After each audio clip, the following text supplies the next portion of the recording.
And this is what I've got from that.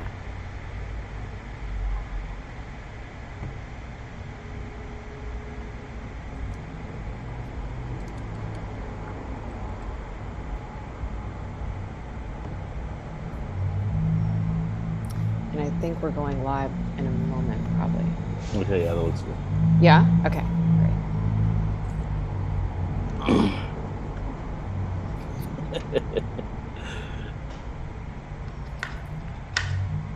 But you don't have to put the Jesus in heaven. I just put that in earlier, but that wasn't an official thanks. Wait, say again? I said you don't have to thank the Jesus in heaven part. I took that out. Oh, you did? Okay. What's going on?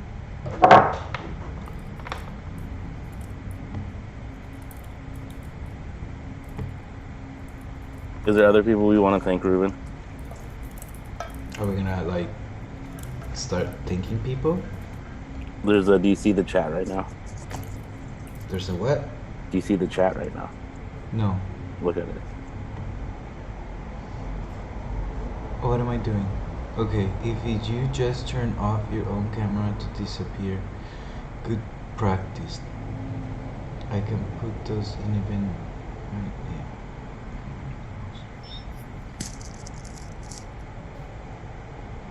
Madison, we can't hear you. We can't hear you, although it says...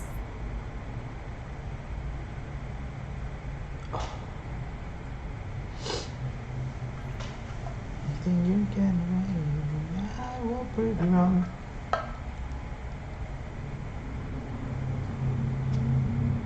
We're gonna go live. I'll give a thumbs up when it's ready. Okay. I'm more nervous than the last three. Oh, be quiet. She said to be. They said to be quiet. Okay, I'll shut up. Sorry.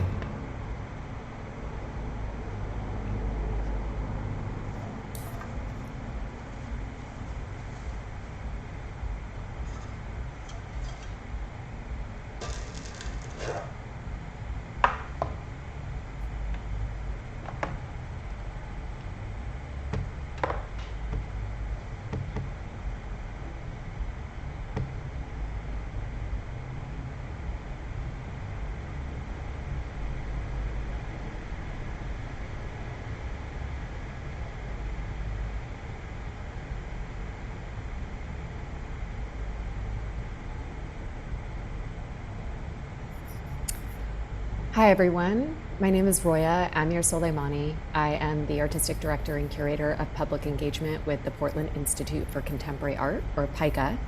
And I am pleased to make a few welcome remarks before we turn things over to the artists of the hour, Maximiliano, Ruben Garcia Marufo, and Jaleesa Johnston of the Rise Fall Collective, who just wrapped 3 nights of live performances at PICA as part of our time-based art festival. They also have an installation on view through the end of next week, Sunday, October 3rd at PICA. It's open Fridays, Saturdays, and Sundays from 12 to 6 p.m.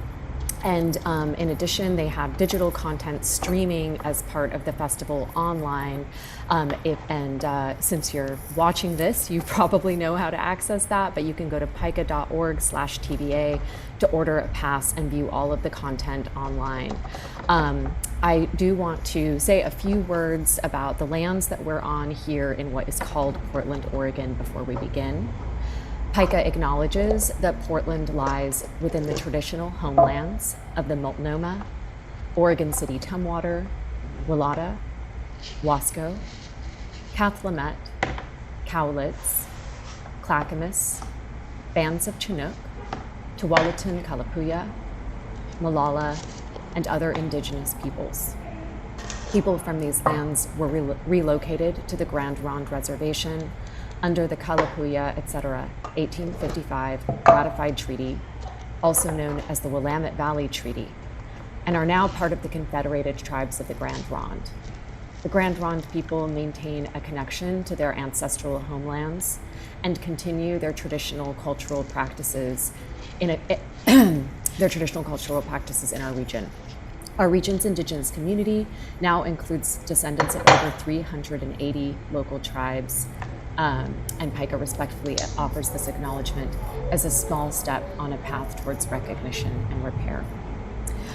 So before I turn things over to Max, Ruben, and Jaleesa, I just wanted to give a few thank yous on behalf of the artists. So the artists want to thank PICA, Aaron, Chris, Kristen, Roya, Mamie, the whole install team, Sharita, Kevin, Carl, the whole Rise and Fall squad, and their performance team. So that's a direct thank you from the artists to folks who helped them create this project and bring it to life.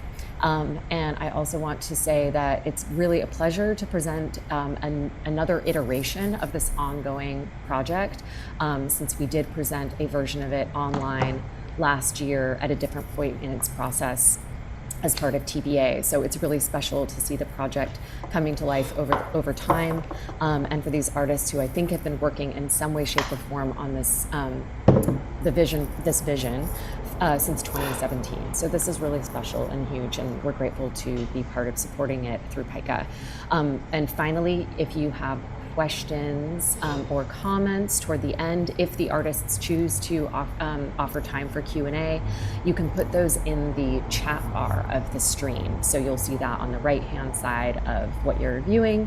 And if you have any other access needs for anything that's coming up in your streaming experience, just let us know in that chat bar and we'll see what we can do. You'll also see captions being provided, and we will have a live transcript, edited transcript of this afterward. So those are some ways in which we're trying to provide communication access. Without further ado, I'll turn it over to Jaleesa, who is moderating this conversation with Max and Ruben. Thank you so much. Thanks, Roya, and thank you to PICA, and thank you to Max for inviting me into the space to be in conversation with you about a work that has been, like, over the years quite powerful, but honestly seeing it like crystallize form into the installation that it is right now and the performance itself, it has been really moving. And not just coming from me, I've had the opportunity to speak with people who've seen it, and they're still thinking about it, like still having conversation about it. So that's something to be, I think, really proud of for the caliber of the work that you both have put out. And, you know, I don't want to make any assumptions about our audience. I'm assuming that people that are tuning into this have had an opportunity to see both the installation and the performance that is currently at PICA. But I think for those that maybe haven't gotten to see it or maybe don't know a lot about the background of Rise and Fall, I figured it could be really great to start there. Where did Rise and Fall come from? You know, I know that there's a specific ongoing practice, Max in particular, your work with the veil, and Ruben, your work with well, first off the cello, but also working with different elements like fire, and thinking about specific themes and how they've come together to be what Rise and Fall is now. I also shot all the video. Yeah, they're beautiful cinematography. Not all the video. Max took turns. Yeah, if you could continue talking about that the working process and how Rise and Fall came to be. I mean, Rise and Fall started, I don't know.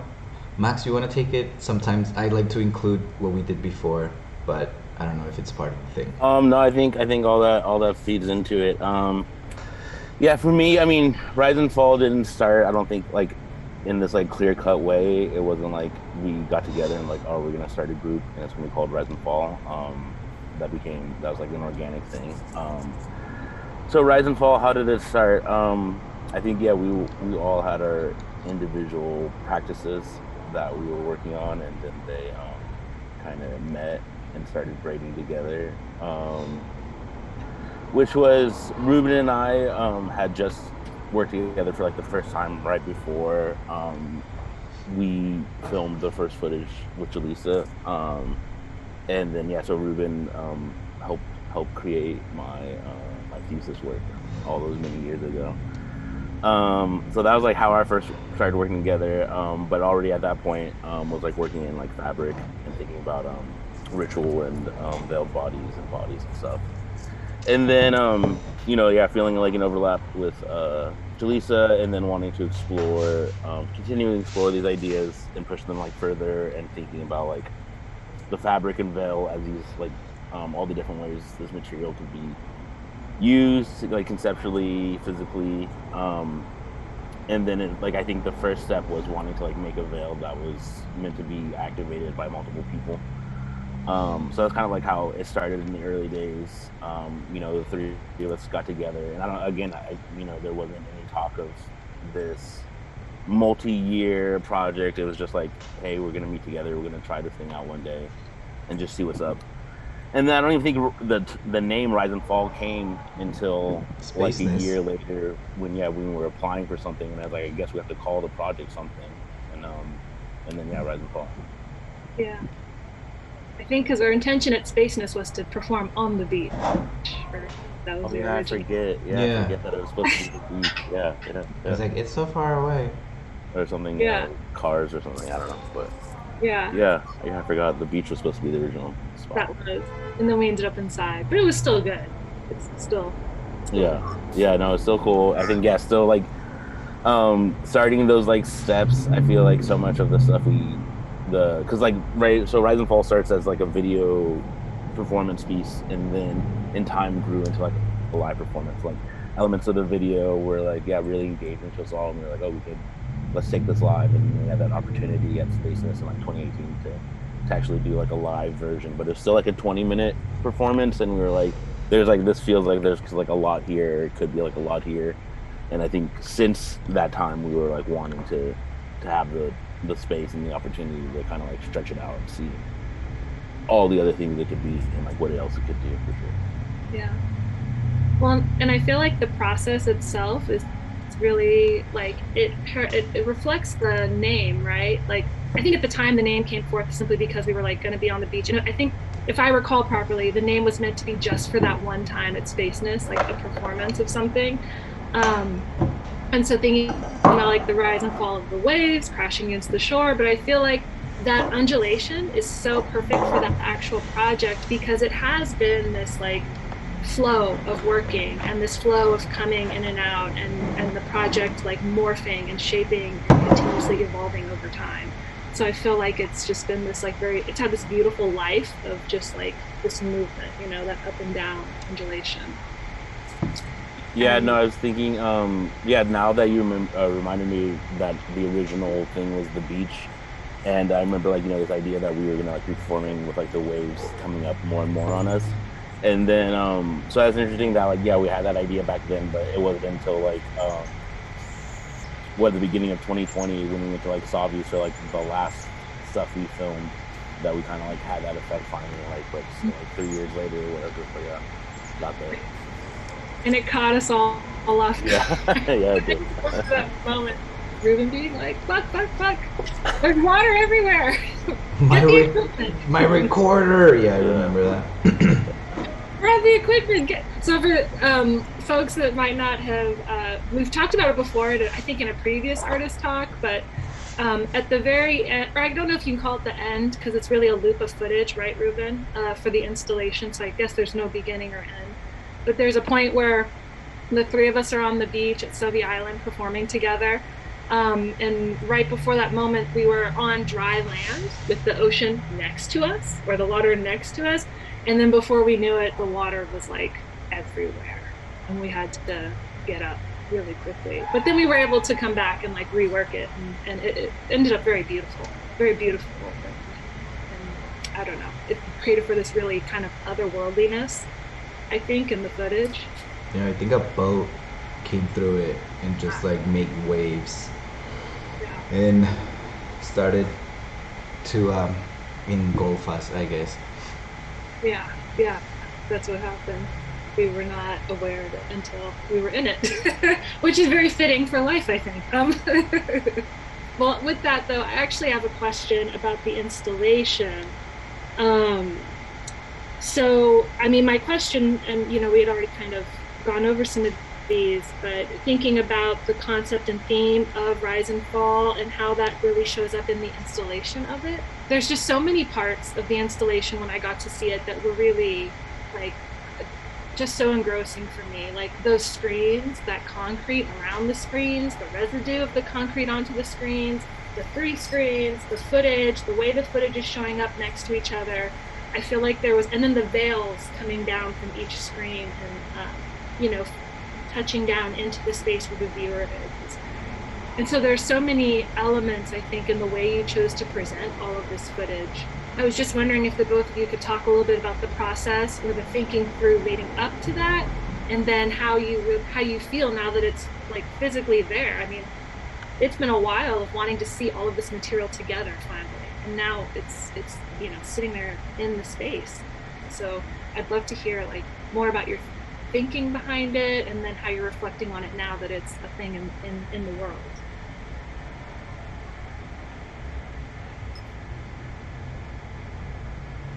You go first, Ruben. I said stuff last time. Okay.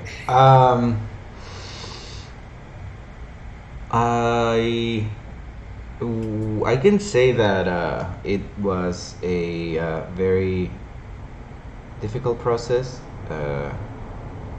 There were close to how many hours of footage? Like 6, 8, 9, I don't remember. So it was that was like the biggest challenge is to determine what would be in the install, just because of the amount of material that we had. A lot of suggestions were made, like one of them was, should we just pick a few scenes and then just develop those, or do we show everything? Is this the time to show everything?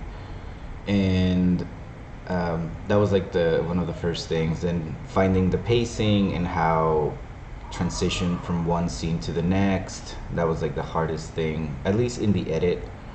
It was just like the editing process and the montage process was pretty brutal. I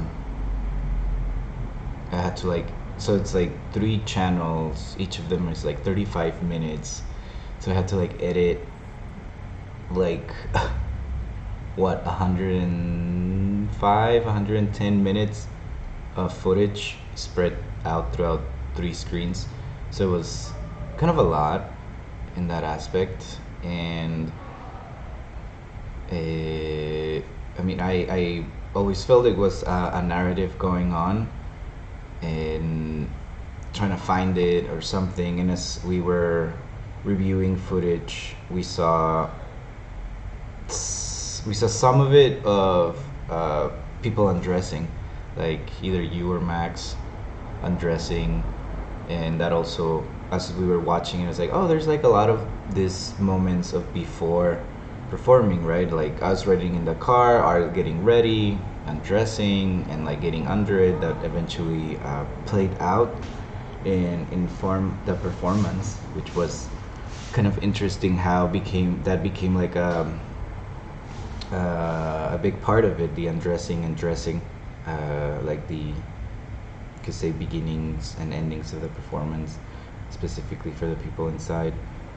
When it came to the frames, we were thinking about, first, there were just going to be some screens to project on, and we wanted other elements inside the installation, like a mound of dirt that looks very similar to the one that's also at PICA. So that was funny. When we walked in, I was like, oh, why don't we just move that over there? But how it came to the concrete is, I think me and Max were like walking around downtown and saw how ridiculous the security on the Mac store was, and like these giant concrete things. And a lot of the footage from Mexico had places in ruin, and most of them were concrete ruin and broken, and that eventually like came in. And as we were developing the idea, I was like, oh, maybe we should make these cement frames like heavy. We wanted to add like a heavy element to it that would contrast the floatiness, or like of the fabric. And as we move forward, we also thought about having them being broken and strained. What's the word I'm looking for? Strained? Distressed. Distressed frames and cement. We didn't clean them perfectly. The acrylic that's inside. We did a bunch of tests also for the acrylic. It was mostly like very. The design and the engineering behind it was fun, but at the same time kind of frustrating. It became really heavy work and labor intensive just to create tests, test them out, see if they would hold, and then start the production, get a mold going. And it was very, it took it like, I think we started August or like late June. I started like doing tests on that, and we didn't start like editing till like a week or like even during install, so which was crazy. And like, I don't know, it's just like for me the footage became that there was something in it. It's just like you have to like follow it and see where it takes you. Where we were near the end, and it could kept going in, but we had to like start removing stuff from it. Yeah, for me, like how I always saw this project presented in video was like this epic journey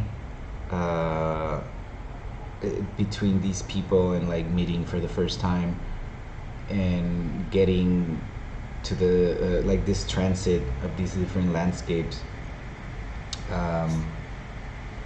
Yeah, like I think I call it a bunch of times like a silent epic. There's not like, I don't know. That's just how I feel about it. It's like long and heavy and like takes a long time to like see it all and like experience it. And I think the most successful part of it is that there are titles, there are title screens, and like there's credits or like people involved and like dedications and text, but there's not a clear beginning or ending of it, which I think also plays to the main idea of just like this constant change and stuff. We also talk at some moment, we're like, oh, maybe we should do different edits inside the loop and make people think it's the same, but just like make changes every time it loops. But I was like, I don't think I can do that. But yeah, it was I don't know how to say it, like the scope of it for me needed to feel like monumental. Like, how long have you been working on this? And then you see all these different landscapes and like progressions and like changes, that it was my way of being able to translate what was going on while I was present witnessing the performance and documenting it, and kind of like to make something that approaches it visually in a camera. That was like how I went through it, and yeah, it was hard. Yeah. Max, did you want to add anything? About the installation and the video. No, yeah, like a lot of what Ruben said was our conversations. You know, I think we are always trying to be aware of falling into like putting like subconsciously putting limitations on ourselves. You know, like as you like work with an art or work with a concept, you kind of start like creating the rules of which a thing exists. And it's like, oh, this thing can happen, this thing can't happen, or whatever. And then so we were like, all right, like, you know, how do we like be aware of that, and how do we like intentionally push back on some of the things? And then we were thinking about like the softness of the veils and stuff like that. And then I was like, all right, well, what's heavy? You know, some big heavy screens, some chains. You know, we wanted things to kind of juxtapose that.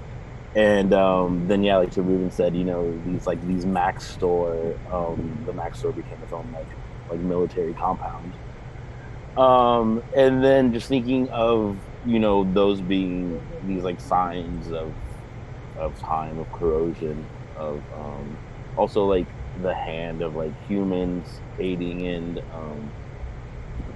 aiding in the, like the wearing and like the passage of time on like spaces and places and like structures. Like here's this concrete as physical structure, but like structures of these things that are like put in place that um aren't like for the benefit of like the people, and then that's why these things end up becoming start like having cracks and getting defaced. um I think there's like, yeah, I guess this like conflict that exists just even in how we want the installation or the three channels to like exist, is like they're still coming through this like frame of like conflict, and then even having the fabric as attached to it too. So wanting to have that the drip, um this ghostly presence that I think the veil brings to the structure, like ghosts in the city. The city is a ghost. Yeah, yeah. And the veils also for me signify the body too. Even when there's no physical body underneath them, just that veil standing there for me is a reminder of bodies, of people, of movement, of that crossing the boundaries between life and death, which I feel like the installation itself speaks to. Um, I don't know. I was just so taken when I saw it of the concrete, and I remember you and Ruben were talking pretty early on about wanting some sort of um, like kind of I don't know if harsh is the right word, but just like a heavier kind of urban element, something that deals with like the concrete and the metal and the this and the that, and having that be an active part of, if not the installation, an active part of another performance or another element in the video. And I feel like it frames all of this footage of mostly nature, but also these other like ruins and like moments of like human what's what I'm looking for, like human architecture, or like things that we've constructed. And Ruben, I like that, and Max, that idea that you're thinking about of like how these things we build end up failing people, or end up failing us. And so for me, that adds a whole other layer of like that idea of rise and fall, life and death, things coming and going, empire, birthing into existence and then dying, and that continuous cycle of trying to build or trying to be in some sort of community, and then having to tear it down, or it withering away on its own, and then the cycle begins again. Felt like for me the installation just very beautifully did that in like a physical way, in the material way. And I can only imagine the editing. Oh my god, because there was like specific moments, it wasn't just like here's a channel of footage, here's a channel, and we'll see what happens and where they align. It was very clear that alignment was built into the editing process for how each screen was speaking to the next. And I just am like, that's a lot. So I'm very much in awe of that work that was put into that. And so, unless there's anything else y'all want to say, I wanted to move on and think a little bit about the performance. Because Max, earlier you had mentioned that the veil, this thing you've been working with, and it's been a very like consistent part of your practice, a material that you're always rethinking and always inviting others to rethink with you, but it was something that at some point you wanted many bodies to activate it. And that was something in the final performance that I was so taken with, seeing so many bodies in that space, and seeing like so many, red veils, and seeing 3 people, very actively engaging with the black veil.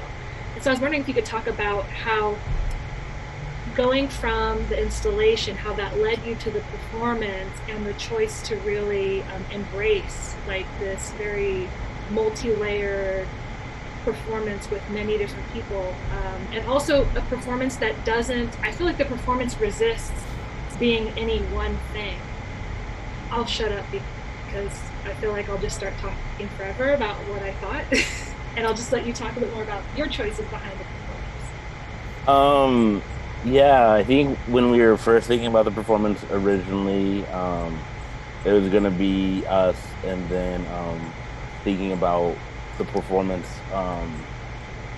like afterwards, and what we wanted to do with it, or like the different ways to approach like going forward and stuff like that. And I don't think we wanted to do like a one-for-one replacement, or even thought like that was able to do that. And then, yeah, I think we were like, it was kind of like, I feel like it was a thing that was fluctuating throughout like the months leading up to it. Like we were going back and forth about how many people we wanted and like for what amounts of people for like red veils and black veils. I feel like we were never like, we didn't really iron that out until I don't know how long ago we ironed that out, but I feel like we were still trying to figure out what it all meant and like what was the significance of like certain numbers of views or certain numbers of views, or even how they would interact with, right, too, because I feel like there's one part of you where it's like, oh, here's this opportunity and here's these resources, so it's like there's this natural inclination to just like want to go big or something, but also trying to like, us trying to be mindful of each other and being like critical, being like, well, that's not necessary. I mean, just because we can doesn't mean we have to or whatever. So like, what's always like best for the work, or like what does the work need most? So I think, yeah, we were still working on that. And then, yeah, I think too, so much of like Rise and Fall has been like conversations that we've had over the years of things we would like to do and like things we want to do. So I think, even though we were like working on this project or started like kind of crafting the performance, like earlier this year, it was still like a lot of the ideas had been existing and like already had some form to them. Like, obviously water being a large element, fire being a large element. I feel like those things had existed in the videos and in the pieces in different ways. So we knew that like, to have that element, or for me at least, I was always just wanted like a water stage, a water world, and then because I feel like, yeah, there's so much drama in the water, and wanting to think about the veil and these different mediums of like a dry veil, a wet veil, no veil, a red veil, black veil, a veil on fire, a burnt veil, a melted veil, whatever, a rich veil. And then so yeah, so it's kind of like some things were very like clear, like idea wise, but then like figuring out how they were gonna like exist in this like world, or this like 3D like material plane, was still trying to figure it out. And also like figuring out how it's gonna exist in that space specifically. So yeah, did like try to practice specifically for that space. And like, all right, here's the center square, like, and yeah, the number of people, and then yeah, I think we didn't want, I think within like the footage and stuff, like the stuff that we do, there's like a 1-to-1 that happens a lot. So we were like, all right, how do we like, kind of like disrupt that, a little bit. So we were trying to like think about like any time we did have like any repetition or things that weren't like intentionally, we didn't want to repeat. So we were always kind of like breaking that up. So there's like so many different versions of the performance like earlier on where we were still like rehearsing, where it's like, oh, if this person does this thing, this person does this thing, this person does this thing, it's like, oh, they're actually all like doing the same thing. Like maybe only one person should do that thing, and then like these other people. So I was trying to think about that and thinking about it from like, I guess, when we were crafting it, I think we were just always thinking about like what do we want to see, what starts getting dull in like performance, so like repetitive performance. And I think, love playing with like expectations of the audience, like audience expectations, like where do they think something's gonna go, and then at what point do they start thinking that, like when you're like watching like a mystery movie or like a thriller, sometimes you're screaming out the plot, or you think you're like, oh, it's this killer, but it's like the guy you met in the first like 5 minutes. But maybe some people know that, maybe it was like obvious, maybe it wasn't. So we wanted like to be like that, to where it wasn't, we hope you would try to be guessed, but maybe not. Maybe it wasn't obvious what the next thing was. Yeah, and for me, when I was watching it, I felt like, I'm glad that you said that, like not being obvious and also disrupting the expectations. There were so many things that were set and then disrupted for me as a viewer. Like, well, first off, walking in and seeing that, that the performance space was very clearly marked off where the water was going to be, that square, and the veil. And so for me, it set up the expectation of that's where the performance is, and that I'm the audience member sitting outside of it. But then I think already Ruben's presence disrupted that, because Ruben was sitting kind of in the back where like audience were sitting.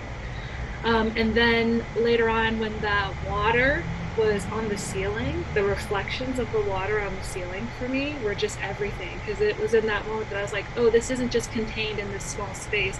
We're in it. Like as an audience, we're in it with them. It's not outside of us. And it's not something for us to look onto, but it's something to look within because we're in it. And that disrupted that for me. But then I also loved at the end, I was there for the first night, so I was there for the band. And that, you know, the way the performance ended also disrupted that idea of like, as an audience member, we're coming in and, you know, you're doing this performance and we think we're going to get something, or we think we're going to be left with like this very, I don't know, just like specific questions or like a moment to really sit and think deeply. And then to walk back out into the band playing, it was sort of a shock of like, there are questions, but there still aren't answers, and you still got to deal with this. Like this is a part of every day. Like you have to deal with this every day. Like everyone that's here, you know, all of these moments, these very positive, good moments, all of these heavy moments, because there were moments in the performance that felt heavy. I felt like it all sat together in the same space, and that we weren't given a clear line between one or the other. And that for me was like a really beautiful way to end. I'm so curious to feel how that came through in the other nights. Yeah, thank you. No, yeah, I think like I guess I have like two parts and then moving and stuff. But so I think you know, we definitely wanted to like blur the audience, or who was the audience, or like what's the audience role in it, and like definitely the audience is a part of it. The performance does start like at 7, like the waiting, you know, the waiting outside. All the performance coming from the audience, you know, it's like this idea that is the person next to me gonna train the performance. What if like you were the only audience member there or something? So I think we were thinking about that and like wanting this blurring of lines, and then just be this kind of like person that comes from the space, you know, like a person that comes from the audience has this moment and then like kind of fades back into the audience, to where there wasn't really any performers. There was just like the audience came and like maybe spontaneously or however different audience members chose to like interact with the space, and then like left again and became audience again. But I think the moment, you know, I think there's like all these different like levels of entrance. Like there's like where you go inside into the outdoor patio, and then there's where you go inside into the stage, and then there's even these other like layers of there's like the outer perimeter of the pillars, and then there's like the pool water, and then there's even like being under like the veil itself or something, if you could say like how much it like further into this epicenter you go. But then still like the same people that go all the way in it are then like sent back to the back of the audience as well. And then so I think we were definitely thinking about that, wanting to like play with that, wanting to disrupt that line for sure. And then also to the undressing a little bit is like that's still that same thing of the audience coming in, because I know you know, when we did the peak noise for, you know, we kind of like popped up from the audience and just like undressed on some tables. Oh man, I don't think I'd ever been more nervous to perform, because I'm so used to being, you know, behind somewhere, and then you just come out nude with your whatever and do the performance. But it was like, oh no, we're like here. I was just talking to this guy, now I'm going to stand up on a table and get undressed.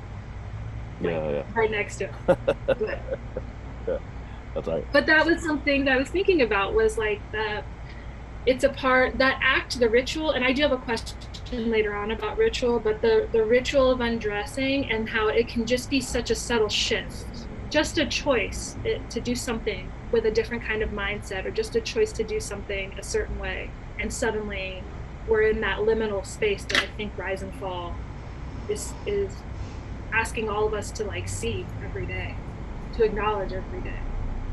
At least for me, that's always been my feeling. And I actually have a specific question, Ruben, for your. So I'm so always interested in how you shift quite a bit from like, and I know Max also, you have done this too, so both of you can speak to this, shifting from being behind the camera and in the editing process to also being in front of the camera or in the performance. And then in the live performance itself, Ruben, you were sort of on the periphery at first, but then very quickly you were like, you know, inserted into or walked into like what would be considered the center space. And I'm just so interested in that dance between the periphery, or like being an onlooker or being just on the outside, and then being inside of it, and how both of you negotiate that between the way that you move from being in front of and outside of the camera, or outside, just outside of the performance space to inside the performance space, or if that's even something, or maybe it's all performance space. Maybe being behind the camera is also the performance space. So I would just love for you to talk more about that. I guess you just answered it. Yeah.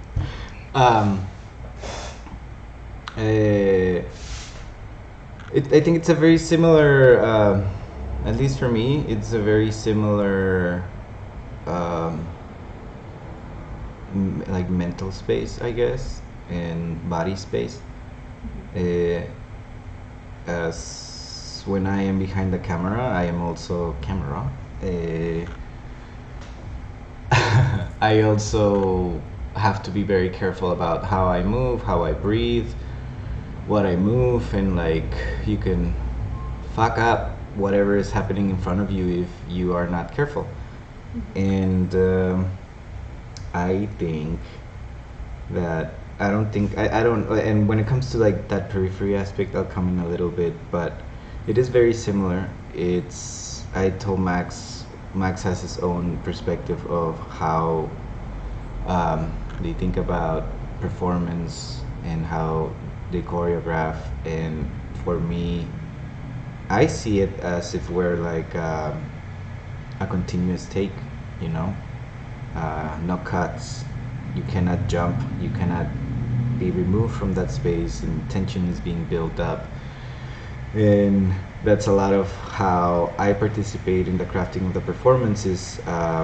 Like something is happening, it can be like, I'm very much like thinking about pacing and having the transition from one to another. And when it comes to periphery, I don't like to, or I prefer to not think about periphery, or like because thinking about periphery means that there is a center, and at least my experience in growing up, I mean not growing up, just like doing everything in my life in Mexico and being in the border, like living right next to the border, and everything is very much centric in Mexico. Like if you're not in Mexico City, you are irrelevant, kinda.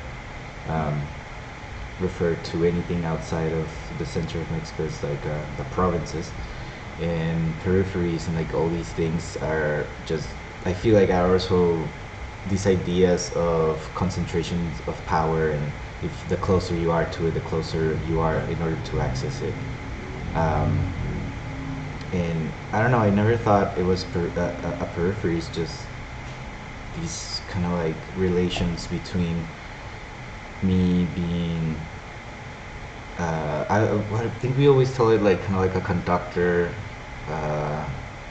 like a conductor of an orchestra. I'm not giving specific cues to the performers when it comes to the music, and the performers are not giving me cues. It's kind of like they move, I change, and then when I ramp it up, I feel like they also feel like the ramp up on the music. So it's kind of like jazz, I guess, kind of like improv-y and moving back and forth. I play different music every night, so that says to it, I guess, because every night felt very different, and I would play to what I was seeing from my point of view, and yeah, like joining in and having like these the red veils always feel like more abrupt, more actiony, more fast, I guess. And yeah, like crafting the performance was fun. It's just like, again, it's kind of like in the video, you have all these ideas, and it's how do you bring it and make it happen. And a lot of the things, like I think like the main beats were decided like on day 3 at PICA. It's like, we're gonna do this thing and this thing and this thing. How are we gonna do it? We don't know, but we have to like build everything to like, we always wanted the fire ending, So whoever saw it yesterday saw like one of the most complete versions, or not complete, but like one of the first like instinctive ideas that we had. And it's kind of fascinating. It's like another mode of production where I think here we were thinking on gestures and emotions and bodies and like these fluid elements, and slowly all these other things started to like attach to it. But yeah, it was kind of amazing. I mean, yeah, I don't know how to say it. It's very similar for me. It feels very similar to be like behind the camera and like like having the camera and being there. And I feel like the audience is also in a very similar position where they are witnessing something. And at the beginning of the performance, I feel like me seated with the audience is to kind of like a clue of you are also witnessing this. It's not like you're just watching a thing or you are just like here to watch a show. It's you are witnessing some real shit, I guess. That's the best way of putting it. Yeah. Max, I don't know if there's anything you wanted to add. To being behind the camera versus performing live. Yeah, so this was like only like one of the few times I've like worked to choreograph with like other performers. I mean, I did another project like earlier in the year where I was like working with like one other performer choreographing, but like, you know, other than the stuff like we had done previously, which didn't feel like choreographed. I just, you know, would perform alone, and I feel like I would know, or like I would have an idea of what I think it looks like, of what I'm doing, right? Because it's also like most of the times I'm performing, I can't see anybody, anything. And then to think about like rise and fall, I feel like, you know, we're visual people, so we have these like ideas, and I was like, all right, this, you know, you have these images, you're like, all right, this thing needs to happen at this point, like Ruben was saying, like we have these like, I don't know, storyboard moments or whatever, that, and then it's just like, how do we connect them and stuff like that. So like I can, like in my head, I can see, like I imagine how certain things are looking, but it's like the rare time where I get to see how some of these things look. I was like, oh my god, this like looks so much better than I could even imagine. So it is like, it feels like it is this like thing I'm still like learning how to figure out how to be a part of it and try to like choreograph and like get other people to do stuff while you're like in the middle of like doing a, you know, performing too. So I don't know. So maybe, I think maybe down the road, or maybe not so much down the road, I'd like to choreograph Sans, performing myself and stuff, and see how that goes.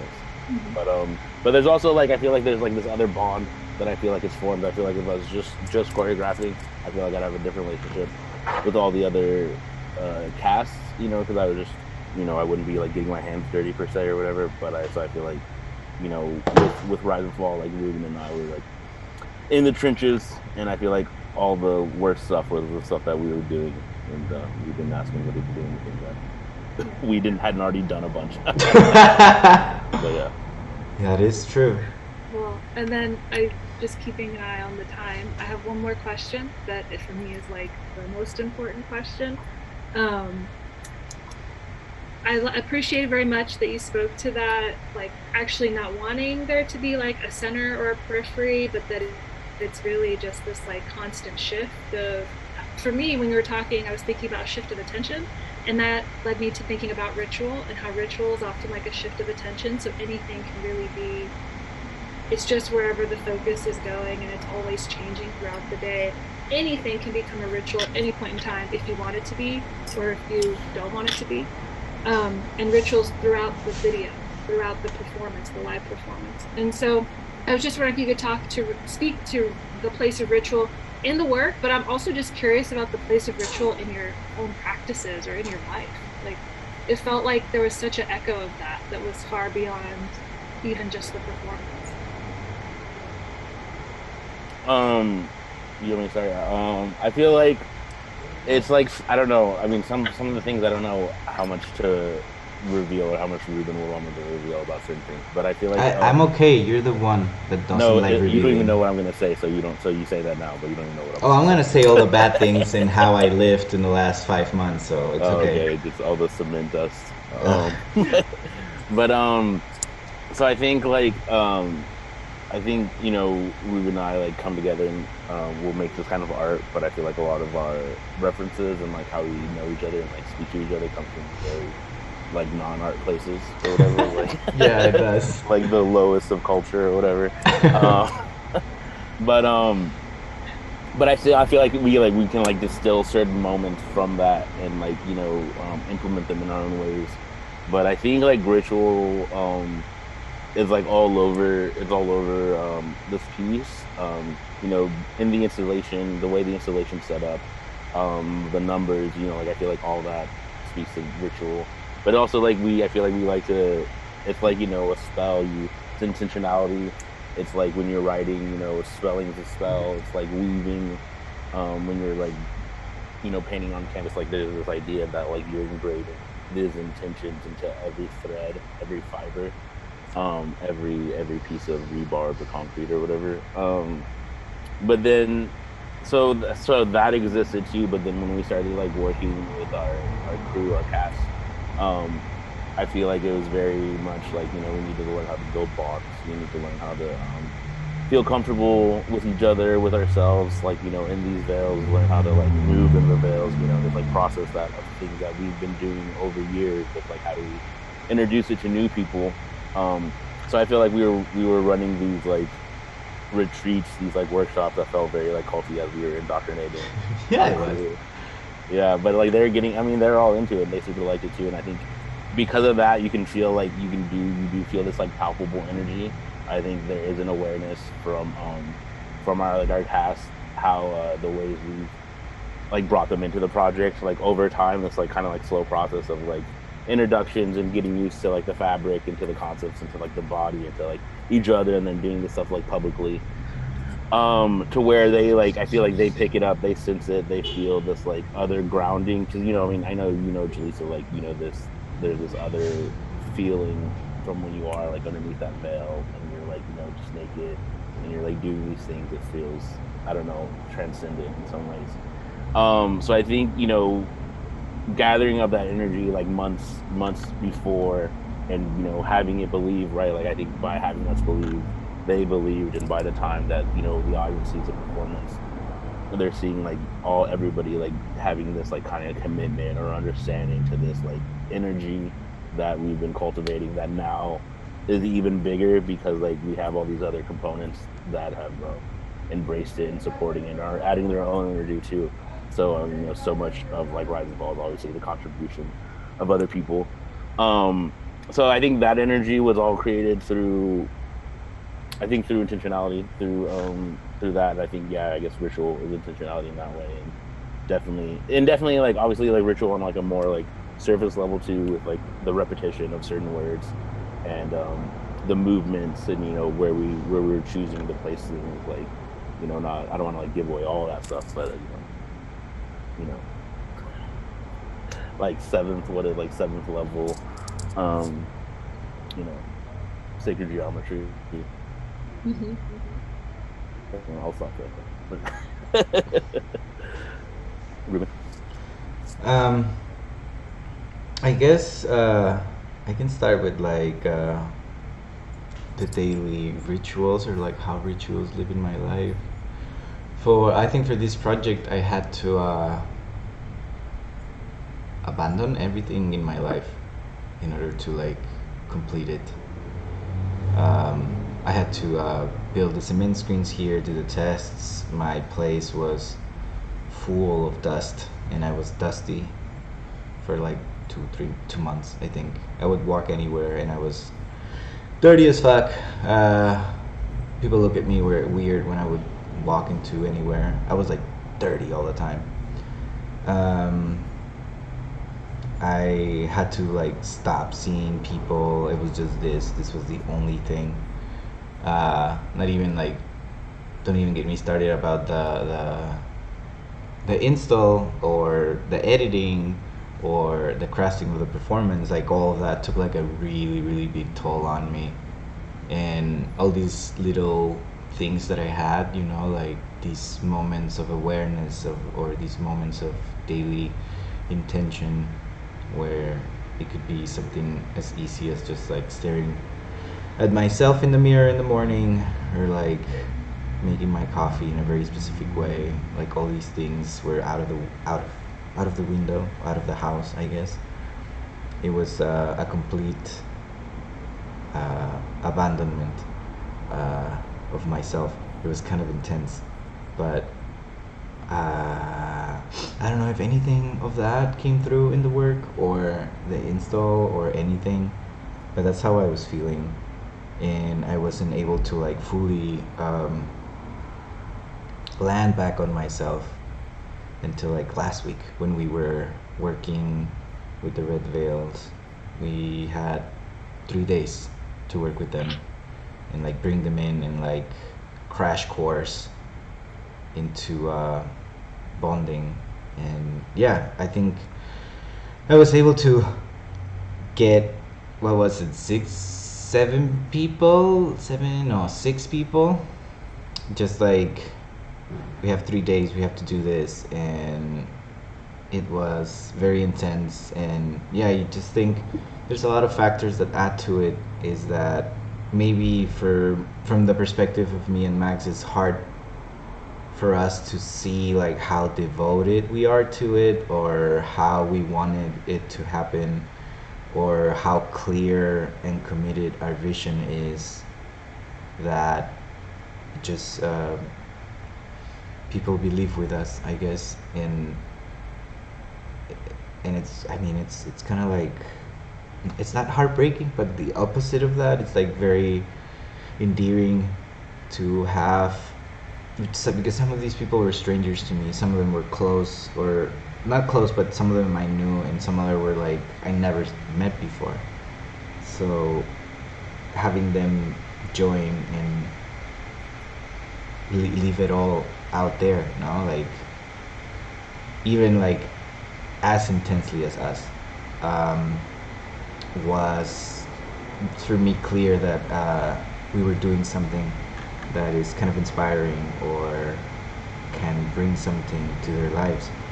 And to speaking to like the few people that I know have seen it, they were like, yeah, no, I'm still like wrapping my head around it. So yeah, it was an amazing experience, like having to do all this work, very intense, like abandoning myself, not even knowing how I was going to live life after it, and then like having these 3 days to be like a grounding moment, and like being there was just like the perfect way of like returning to my body, and in a very different way. It's no longer like tired and like these heavy things and like dusty. It's like we're here, we're gonna see someone die and come back, and we're gonna welcome them home.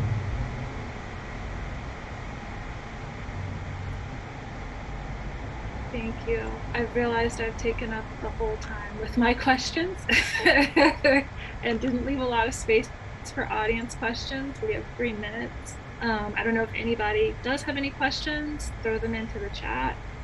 I mean, we have time for maybe one. But if not, I'll just say one more thing in the area of ritual. In just that, yeah, I feel like that practice of creating, right? I don't know, of making work. It's always ritual. It's ritual of preparing to make the work, ritual of making the work, and then ritual, like you said, we're going to figure out like what happens after this, and like a constant motion. Also, the dedication of the artists that performed with you was very clear too. That's something that it's so interesting to hear the timeline, because it really felt like it had been a much longer affair of engagement. So I think that's really special. Yeah, we rehearsed with the Black Veils for a longer time. Yeah, that was like a month and a half. Yeah. Yeah. But yes, shout out our whole cast: Bree, Coco, Stevie, Eric, Onyx, Maisie, Iñaki. Who didn't I say? Sam. Sam. Yeah, they're all amazing, and we're super grateful and have forever gratitude for their trust and what they brought to the project with us. Hopefully a sequel. At the end of, what was the name that we came up with? At the end of forever. Oh, that was cheesy. Something cheesy. Yeah, something we cheesy. need something cheesier than that. At the end of the infinite. But yeah, I don't know. It was intense. More times. I feel like that's what people want to hear, just us goofing around. No, they didn't. But yeah, it was intense, and I feel like finally it's like done. Yeah. It is over. Take a rest. Take a rest. Regroup. Yeah, for sure. Well, I am very proud of you, both of you, and the entire team of performers. And our crew. Yeah, the entire crew. It's a beautiful work. It is. So I'm so proud of you. Thank you, Jaleesa. Thank you. Alrighty, well, before it gets too mushy gushy, it's 3 o'clock. Time to wrap it up. Thank you. Thanks for inviting me to the conversation. Yeah, thanks sure. for wanting to be a part of it. One last time. But yeah, see you everyone. Remember, there's still another weekend. Today the installation is going, and I think next weekend it's still going. 12 to 6. 12 to 6. And We're check out the video tortas. Yeah, we're selling stuff to make ends meet. So Video prints. video prints. Rare collector. If you want to Ever. pass up on this, send your kid to college on it. Yeah. Wait, Those are what? awesome. Syndicate? Send your kid to college. Send your kid to college on it. Oh, so your kid. Okay. Got it. Yeah, get your kid on college, buy one, and I don't know. It's a weird investment. No, it's a sound investment. It's a sound investment. NFTs? What are those? I don't know. I don't know what they are. Video tortas? I know what they are. Sounds tasty. I mean, we're still gonna be making NFTs out of them, but yeah. Well, thank you both. Thank you, Thank you. PICA. Yeah, PICA. Thank you, Roya. Thank you, Erin. Thank you, Madison. Thank you, Adam. Yeah, thanks. Well, Ruben said times 2. Then times 3 in that case. All right, bye. How do we do they end at the call, or do we have to leave? I don't know. I don't know. There you go.